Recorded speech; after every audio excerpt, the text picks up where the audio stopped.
Hey y'all, this is Kayla J. So as promised, I'm back with some tips about human trafficking, how to prevent human trafficking, what to do if you see someone you think might be being trafficked, and just how to protect yourself. And so to start off, how traffickers do their job. So they use children. They lure you in, they pull on those heartstrings. A child might come up to you and say, hey, I need your help with something. It's over here around the corner, or can something. Same with women. A lot of people don't realize it, but a lot of women are in this industry just cutthroat because all they see is dollar signs, greed, but just cutthroat, and they'll use women and they'll say, hey girl, I got a job for you. If you want to make some extra cash, it's totally legal, lying to you, or hey, I need some help with something. Can you help me? Something like that. But they will use older women, or not older women, excuse me. They will use other women to help do that, to do the job, along with men, of course. They'll use old people. Like I said, pulling on your heartstrings. They don't care.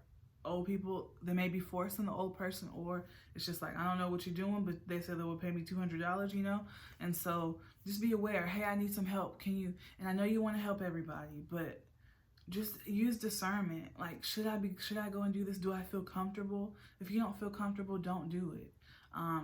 God bless them. Say a prayer for them, but I can't help you out because I don't feel safe. You're the most important thing. And God will intervene on their behalf if they truly need help, The internet. So a lot of these kids who are in distance learning, you all, they say there's a rise on kids being trafficked, on kids being kidnapped because of the internet, because distance learning, because they're not just going online to learn, they're also going and talking to these predators who have been disguised as a 12-year-old girl, 13-year-old boy, and meeting up, and of course being kidnapped, unfortunately. And so be aware of the internet, dating sites as well. Like, don't meet up with somebody at their house, or don't have them come to your house. I don't care how cute he is, I don't care how cute she is, but don't meet up at their house. Go in person, in public, for at least a few dates, until you feel comfortable.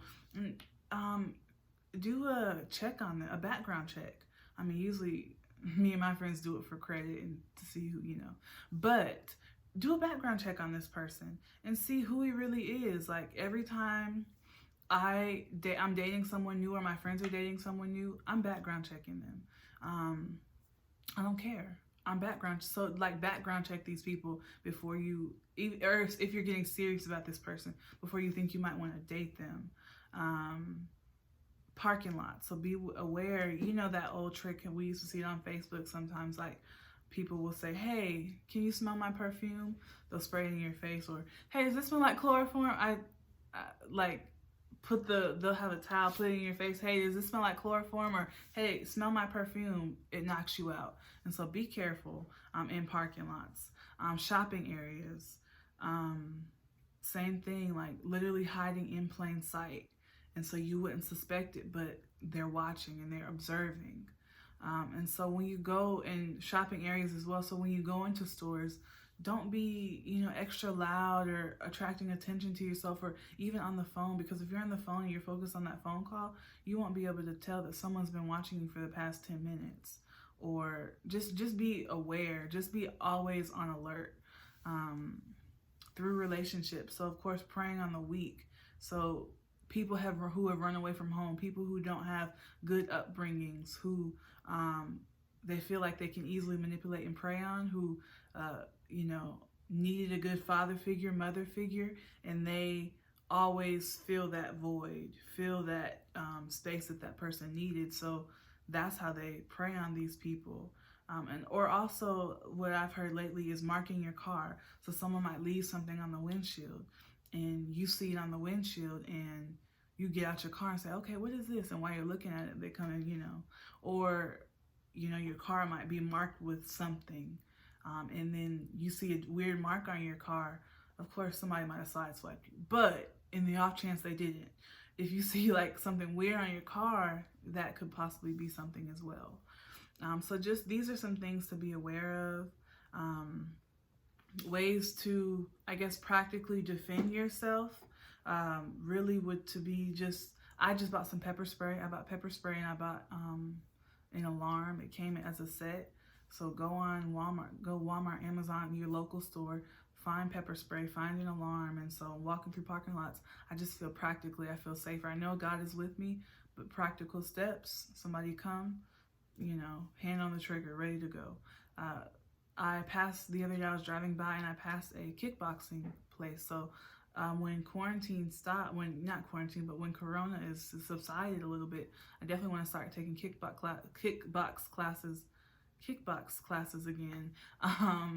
Because when I was taking them a long time ago, I did feel like I could defend myself, and now I feel like I've lost some practice.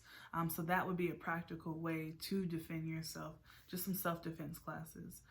And if you see something, you all, definitely, even if you just feel some type of inkling, say something. Or sorry, call the police and say something. Don't go up to this person, this trafficker, because they don't play about their money.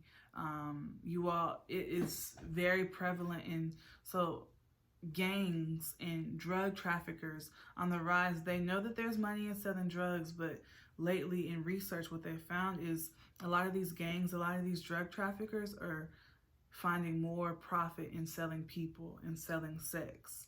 And so they don't play about their money. These are real life thugs who don't play about their product, unfortunately. And so don't go up to these people acting all big and bad, because they are criminals. They're thugs in any race, you know. And don't go up to them and say, hey, you know, are you okay? You know, call the police and have them do it, or have them have your backup, you know. So don't be stupid. But just understand that it's so prevalent in these gangs, in these cartels, this type of trafficking, or organizations, this type of trafficking. And so I do want to list the different ways people are trafficked. Labor trafficking, so that's if someone is brought to the country, or illegally, or if they're said, hey, you know, come to our country, we have a better job for you. And they come to the country, their passport is taken, and they're kind of told, like, you know, you've committed this crime because you did XYZ, and so now if you try to leave, if you try to go to the police, they're just going to arrest you. And so they live in fear, and they're like, I have no other choice. I have to work for 30 cents a day you're out here in the fields picking vegetables and fruit. And so just like, you know, a long time ago, there was a big fuss around blood diamonds, finding out, okay, is this diamond, did someone in Africa pick this diamond, and, you know, literally they were being forced to pick it as slaves. You need to find the same thing out with your groceries, with your vegetables, with your fruits. Did someone, are all these people documented, or are these people being illegally trafficked to pick this vegetation? I don't, just find it, just find out the source, because that's a lot of the times what happens. Sex trafficking, of course, we know that it happens to women, girls, little boys, even teenage boys and men. You are anybody who can be psychologically manipulated or kidnapped. Of course, when they go, you might say, why can't they just get away? You all, their legs are broken, they are drugged up, so they're just disoriented, or they'll take you out of the country, take you to another state, and so even if you wanted to, you don't know where you are. And so that is it's so horrible. Just, oh my God, it's so horrible.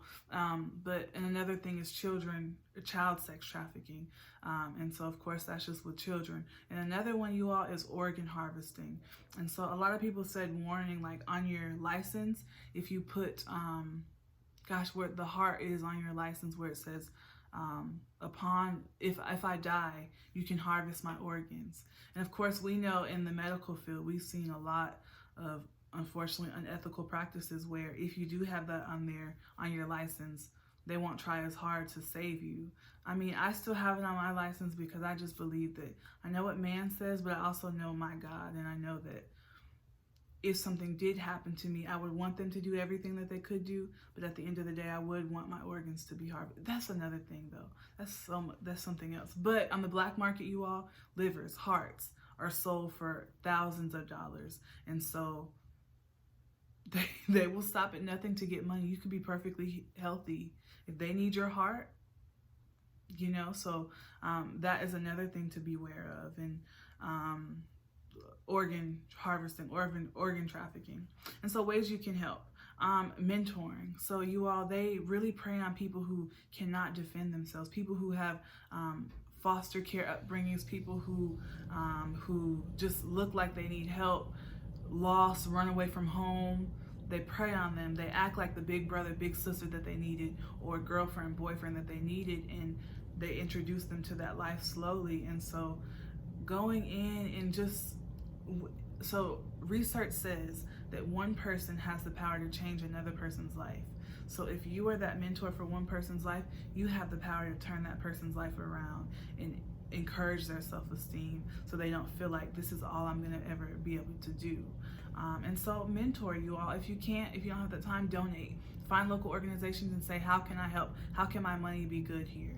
I don't have the time, but I have the money. And so that goes to, like, these people need shelter when they come from that life. These people need to start over. They need money to get back into society. Family discussions. Talk to your family and just have a discussion about, do you all know what human trafficking is? And literally, I'm just so confident that that discussion will trickle over. So for example, your mom or your husband, your boy, or whoever is at work, and it's like somebody brings up human trafficking, or they might use that time to tell somebody else about human trafficking, who might tell somebody else. And it's just, we become aware of this in plain sight, this dark, demonic spirit of human trafficking, of slavery, because it's modern day slavery. And so family discussions. Also hold people in office accountable. These politicians, you know, they say they can do this and do that. Hold them accountable. What can they really do? These are the people who don't have a voice, the voiceless. And so are they working hard to try to eradicate this in their city, in your city? So contact these people who are in office. Elections are coming up, you all. Ask them what they plan to do about it. And lastly, the number, if you ever see something, is 1-888-373-7888. And I'm going to put it on the screen, but call that number. Of course, like I said, don't be stupid. Don't go up to this person, because they are at the end of the day, at the beginning of the day actually, a thug, a criminal. Don't go up to them, but call this number, call the police if you think you might see something.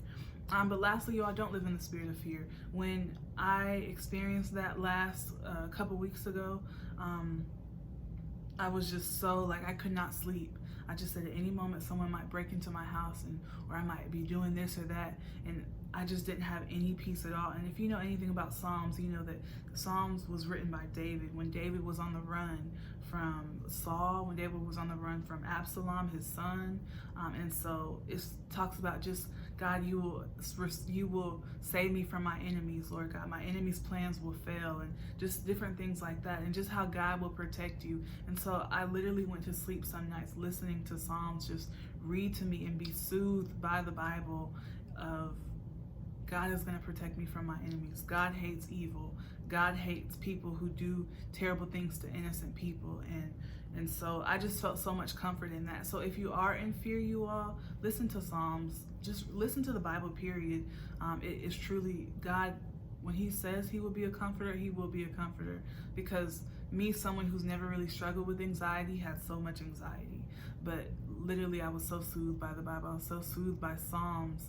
And just that assurance that God is my strong tower. He's my protector. And so, yeah, don't live in the spirit of fear, because, and I just read it. It's Nahum. I think that's how you say it. It's a book in the Bible. I didn't know that. But it's a book in the Bible. It's called Nahum. And God talks about how soon the oppressed will see victory. So I just believe that through our prayers, and I know that God sees this, and soon the oppressed will truly see victory. And so one person at a time, you all, we can prevent human trafficking. We can stop. We can end human trafficking. So yeah, I thank you guys for listening. Like, subscribe. Please share with your family and friends. Bye, y'all.